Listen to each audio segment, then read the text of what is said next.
اے اللہ میری طرف سے اس قربانی کو قبول فرما لے جیسا کہ تو نے حضرت ابراہیم علیہ السلام سے قربانی کو قبول فرمایا تھا۔ یہ دعا کی جاتی ہے ذبح کر کے۔ تو اس کے بعد کیا ہوا کہ جب قربانی کے لیے جب ذبح کر رہے ہیں ابراہیم علیہ السلام تو چھری اتنی تیز ہونے کے باوجود چھری جو ہے کند ہو گئی، چھری میں اب دھار نہیں ہے، چھری کاٹ نہیں رہی ہے۔ اب جب کاٹ نہیں رہی ہے، کیوں؟ اللہ کا جب حکم ہوگا تب تو چھری کاٹے گی۔ تو حضرت اسماعیل کہتے ہیں بابا جلدی کیجئے، ادھر حضرت ابراہیم علیہ السلام زور لگا رہے ہیں،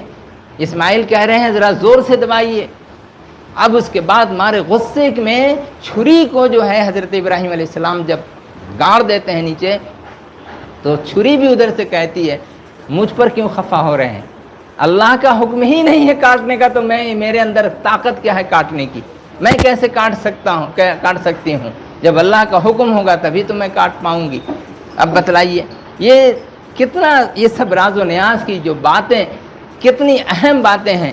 پھر اتنے ہی میں جب چھری کو تیزی کے ساتھ جب چلا رہے ہیں، تیسری مرتبہ دوسری مرتبہ جب کوشش کیے اور نہیں کٹی، اس کے بعد اچانک چھری چل جاتی ہے۔ جب چھری چل جاتی ہے حضرت ابراہیم علیہ السلام اب تک پٹی کو کھولے نہیں ہیں، پٹی باندھے ہوئے ہیں، اور جب چھری چل جاتی ہے ذبح ہو جاتا ہے، ذبیحہ کمپلیٹ ہو کر کے اس کے بعد یہ اللہ کا شکر ادا کرتے ہیں اور کہتے ہیں اللہ تو میرے اللہم تقبل منی، اے اللہ میری طرف سے اس قربانی کو قبول فرما۔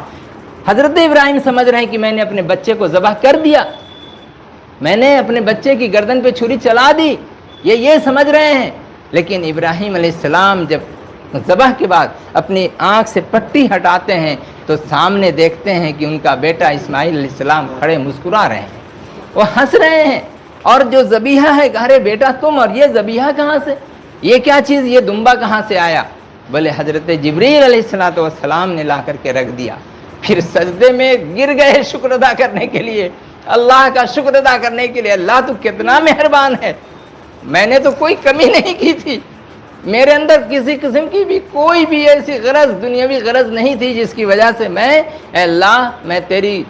مانگی ہوئی چیز، پسندیدہ چیز کی قربانی میں نے تھوڑی بھی کہیں پہ غلطی کی ہو، تھوڑی بھی میں نے کمی کی ہو، لیکن اے اللہ تو نے جو جنت سے یہ دمبا لا کر کے رکھوا دیا حضرت جبریل علیہ السلام کے ذریعہ سے، میں نے اس کو ذبح کر دیا، یہ تیری ہی شان ہے، تیری مشیت ہے، تیری ہی قدرت ہے۔ مانگا تو نے بچے کو، قربانی دلائی تو نے دمبے کی، اے اللہ یہ تیری شان ہے۔ جب یہ ہو گئی قربانی قبول ہو گئی، اسی چیز کی سنت آج تمام لوگوں کو، مومنوں کو یہ ادا کرنا پڑتی ہے۔ اس لیے پھر یہ جو چیزیں ہیں کہ ہم لوگ جب اس کی ادائیگی میں کسی قسم کی بھی یہ غلطی نہ کریں۔ لیکن آج لوگ کیا کرتے ہیں، لوگوں کا معاملہ کیا ہے؟ لوگوں کا معاملہ یہ ہے کہ ہم زیادہ سے زیادہ دام کا جانور لائیں گے، اور محلے میں سب سے بڑا جانور ہوگا، سب سے زیادہ دامی ہوگا، میرے برابر اور کسی کا نہیں ہوگا۔ یہ جو بیچ میں خیال، وہ 2 لاکھ کا لایا میں 3 لاکھ کا لاؤں گا، میں 4 لاکھ کا لاؤں گا، میں 5 لاکھ کا لاؤں گا، یہ صرف شوبازی، اس شوبازی میں کوئی فائدہ نہیں ملنے والا، کوئی اس میں ثواب نہیں ملنے والا، کسی قسم کی بھی نیکی نہیں ملنے والی۔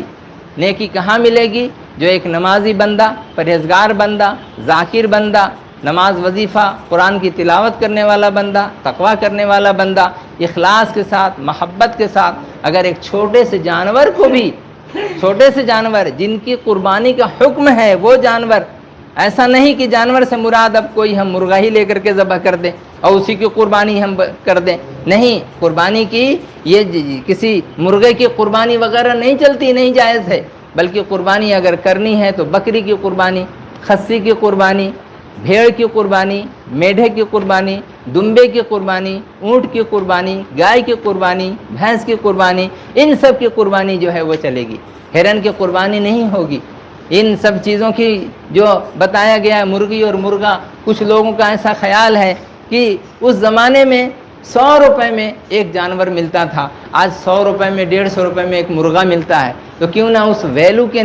انداز سے، اس ویلو کے لحاظ سے مرغا ہی کو ذبح کر دیں؟ نہیں، یہ غلط ہوگا۔ اللہ نے جن جانوروں کے ذبح کا حکم دیا ہے وہی چلے گا۔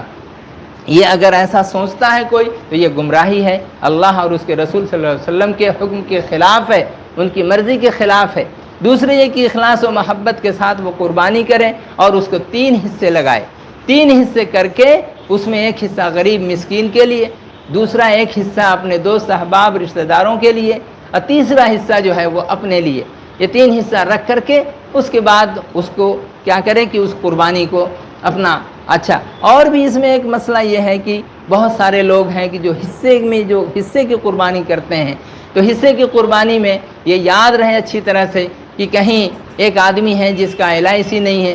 سیونگ اکاؤنٹ نہیں ہے، پاک پیسہ ہے اس کا، نمازی بندہ ہے، پرہیزگار بندہ ہے، اور وہ جا کر کے شیئر لے رہا ہے۔ ایسے لوگوں کے جانور میں جن لوگوں کا پیسہ بھی صحیح نہیں، یا اگر پیسہ صحیح ہے تو نماز نہیں، نماز ہے تو ذکر نہیں، ذکر ہے تو پھر تقوی نہیں ہو سکتا ہے کہ وہ LIC یا سیونگ اکاؤنٹ یا پھر سود میں مبتلا ہو، لون لے کر کے ہو، تو ایسی حالت میں شرکت نہیں چلے گی، ایسی حالت میں آپ شریک نہیں ہو سکتے۔ بلکہ اگر ایک صاحب نے مسئلہ پوچھا کل پرسوں کہ ایسی حالت میں ہم لوگ کیا کریں اگر ہم حصے کی قربانی دے دیں، ہمارا تو پیسہ حلال ہے، ہم تو اپنے حصے کی چیز لے رہے ہیں، کیا تعویل پیش کیا ہے، اپنے حصے کا ہم گوشت لے رہے ہیں۔ بولے بھیا یہ کوئی قصائی خانے کا یہ جانور نہیں ہے کہ جس کو وہ ذبح کر رہا ہو، اور ذبح کر کے آپ اپنے حساب سے اپنے پیسے کا آپ لے رہے ہیں، آپ قربانی پیش کر رہے ہیں، اور قربانی کے جو فرائض، جو سنن ہیں، جو اس کے احکام ہیں، اس جو شرائط ہیں، اس کے مطابق آپ کو وہ قربانی پیش کرنی پڑے گی۔ اس لیے اگر آپ 5 6 7 پیر بھائی ہیں یا 4 5 ہیں، کوئی 1 لیا کوئی 2 لیا، اس طرح سے اگر سب لوگ کرتے ہیں تو اس طرح سے ایک جانور آپ لے لیجئے اور اس کی آپ قربانی کر دیجئے، پھر آپ کے لیے وہ گوشت حلال ہے اور وہ صحیح ہے، بلا شک و شبہ آپ اس کو کھا سکتے ہیں۔ اسی طرح سے بہت ساری جگہ پہ لوگ ایسا بھی کرتے ہیں کہ جو ملا دیتے ہیں، ایک آدمی ہے جو غیر پیر بھائی ہے، غیر پیر بھائی اور پیر بھائی کی بات نہیں ہے، بلکہ یہاں نمازی اور حلال روزی کی بات ہے۔ حلال پیسہ ہونا چاہیے، نمازی ہونا چاہیے، پرہیزگار ہونا چاہیے، سود وغیرہ نہیں ہونا چاہیے۔ تو اس طرح سے اگر سبھی آدمی کا ہے تو ٹھیک، اس میں سے کسی کا ہے کسی کا نہیں ہے، کوئی اس شرط پر آیا اترا، کوئی اس شرط پر نہیں اترا، ایسی حالت میں ایک آدمی نے ایسا جانور ذبح کیا جو متقی، پرہیزگار، نمازی، حلال دانہ، حلال پیسہ اس کا ہے سب کچھ، اور دوسرا ہے کہ جو اس کے خلاف چل رہا ہے، نماز نہیں ہے، روزہ نہیں ہے، وہ بھی، اور دونوں کو کیا کیا، محلہ اور سماج کے ناطے مکس کر دیا، دونوں کے گوشت کو ملا دیا، اب ملا کر کے اس میں، یہ بھی صحیح نہیں ہے۔ یہ اس لیے صحیح نہیں ہے کہ وہ تو سب ایک دوسرے میں مکس ہو جا رہا ہے، جب مکس ہو گیا تو آپ کا اپنا جو پاکیزگی، اپنی نماز، اپنا تقوی، اس اور حلال پیسہ والا، سود سے پاک صاف والا پیسہ، ان سب پیسوں کا اور وہ غلط پیسہ دونوں ایک ساتھ گڈ مڈ ہو گیا، مل کر کے کیا ہوتا ہے کہ اگر ہم شہد میں ایک قطرہ ایلوا ڈال دیں یعنی زہر، تو پورا زہریلا ہو جاتا ہے۔ اس لیے ہمارے لیے وہ گوشت بھی جائز نہیں ہوگا، اور ہمیں اس سے پرہیز کرنے کی حد درجہ کوشش کرنی چاہیے، اور پرہیز کرنا ہی چاہیے۔ ایسی حالت میں ہم بالکل نہیں، اس کے لیے دربار سے کس طرح سے حکمت بتائی گئی ہے، جو حکمت بتائی گئی ہے اس پر عمل کیا جائے، انشاءاللہ تبارک و تعالیٰ اس سے بچ جائیں گے، اور پیٹ کے اندر میں حرام لقمہ جو ہے وہ نہیں پہنچے گا۔ اللہ تعالیٰ آگے ارشاد فرماتا ہے وَالْبُدْنَ جَعَلْنَاهَا لَكُمْ مِنْ شَعَائِرِ اللَّهِ لَكُمْ فِيهَا خَيْرٌ، اور وہ جو جانور ہیں قربانی کے اونٹ یا گائے ہم نے بنا دیا ہے اس میں تمہارے لیے اللہ کی نشانیوں میں سے تمہارے لیے اس میں خیر ہے، بہتری ہے۔ تو یہ ساری بہتر جو وہ قیامت کے روز وہ سواری بھی بنے گا وہ جانور، پھر اس کے ساتھ کیا ہے کہ وہ نیکیاں بھی اتنی ملیں گی، اور اس کے ساتھ یہ جو 9 ذی الحجہ جو ہے عرفہ کا دن، 9ویں ذی الحجہ کے روز کم سے کم 1 روزہ رکھا جائے، اس دن اس 1 روزہ کے رکھنے سے اللہ تعالیٰ 2 سال کا ثواب دیتا ہے، 2 سال کا ثواب۔ ایک تو یہ سال جو چل رہا ہے، جو گزر گیا کچھ اور کچھ باقی ہے، اور آنے والا 1 سال، یہ 2 سال کے گناہوں کی اللہ تعالیٰ معافی فرما دیتا ہے۔ اس لیے اور کچھ لوگ کیا ہیں 9 ذی الحجہ تک، 10 کو تو روزہ نہیں رکھنا ہے، 9 ذی الحجہ تک یعنی 1 سے لے کر کے 9 تاریخ تک کچھ لوگ ایسے روزہ رکھتے ہیں۔ ان روزوں کی بھی بڑی فضیلت ہے، اگر کوئی نہ رکھ سکے تو کم سے کم یہ 9 ذی الحجہ کو ضرور روزہ رکھے، اس لیے اس میں بہت فضیلت ہے، اللہ تعالیٰ 2 سال کے گناہوں کی معافی فرما دیتا ہے۔ اس لیے یہ ایک معاملہ، اور دوسری چیز کہ 6 7 8 9 3 4 روز اپنی اولاد کے لیے خاص کر کے دعا کرنی چاہیے۔ ان ایام میں اپنی اولاد کی بھلائی کے لیے، ان کی نیکی کے لیے، ان کے صحت کے لیے، ان کے علم کے لیے، ان کی سلامتی کے لیے، ان کی حلال روزی کی کثرت کے لیے اور ان کے ایمان کے لیے، ان کی ہدایت کے لیے، دربار سے جڑے رہنے کے لیے خاص کر کے دعا کرنا چاہیے۔ اللہ تعالیٰ ان ایام میں دعاؤں کو قبول فرماتا ہے۔ یہ وہی ایام ہیں جن ایام میں حضرت ابراہیم علیہ السلام اپنی اولاد کے لیے شہر مکہ کے لیے جو دعا فرمائے تھے، یہ وہی دن ہے۔ اس لیے اس میں ہے اللہ کے نبی حضرت ابراہیم علیہ السلام نے شہر مکہ کے لیے دعا فرمایا، اے اللہ اس شہر کو تو امن والا شہر بنا دے، اس شہر میں اے اللہ تو کھجور کی روزی عطا فرما اور زیادہ سے زیادہ عطا فرما۔ بھلا وہ ریگستان جہاں پہ صرف بالو ہی بالو ہو، جہاں پہ صرف سینڈ ہی سینڈ ہے، وہاں پہ کھجور کے باغات ہوں، اور وہاں حضرت حاجرہ علیہ السلام کو اسی جگہ لے جا کر کے حضرت ابراہیم علیہ السلام نے چھوڑا تھا، اور کیا چھوڑا تھا؟ تھوڑی سی کھجور اور ایک مشک پانی، کیروز چلے گا۔ اور بتائیے بیچاری ایک عورت اور ایک بچہ چھوٹا سا، یہ دو زندگی، دو جان اللہ کے حکم سے حضرت ابراہیم علیہ السلام اپنے دل پر پتھر رکھ کر کے بڑھاپے کے وقت میں انہوں نے اس جگہ چھوڑا۔ کہاں پر؟ بکہ میں۔ بکہ کیا مطلب؟ مکہ میں، اور خانہ کعبہ کے پاس میں نہ کوئی آبادی، نہ کوئی انسان، صرف جانور، چرندے پرندے، کچھ بھی نہیں۔ جو ہیں تو یہی سب ساتھی ہیں، چاہے بھیڑ ہو، چاہے بکری، چاہے اونٹ ہو، چاہے گائے ہوں، چاہے یہ طرح طرح کے جو خطرناک جانور ہیں، سانپ ہیں، بچھو ہیں، ان کے علاوہ اور کچھ بھی نہیں۔ کوئی سہارا نہیں، کوئی گھر نہیں، کوئی چھت نہیں، کوئی جھونپڑی نہیں۔ درود شریف۔ اللہم صلی اللہ علیہ وسلم۔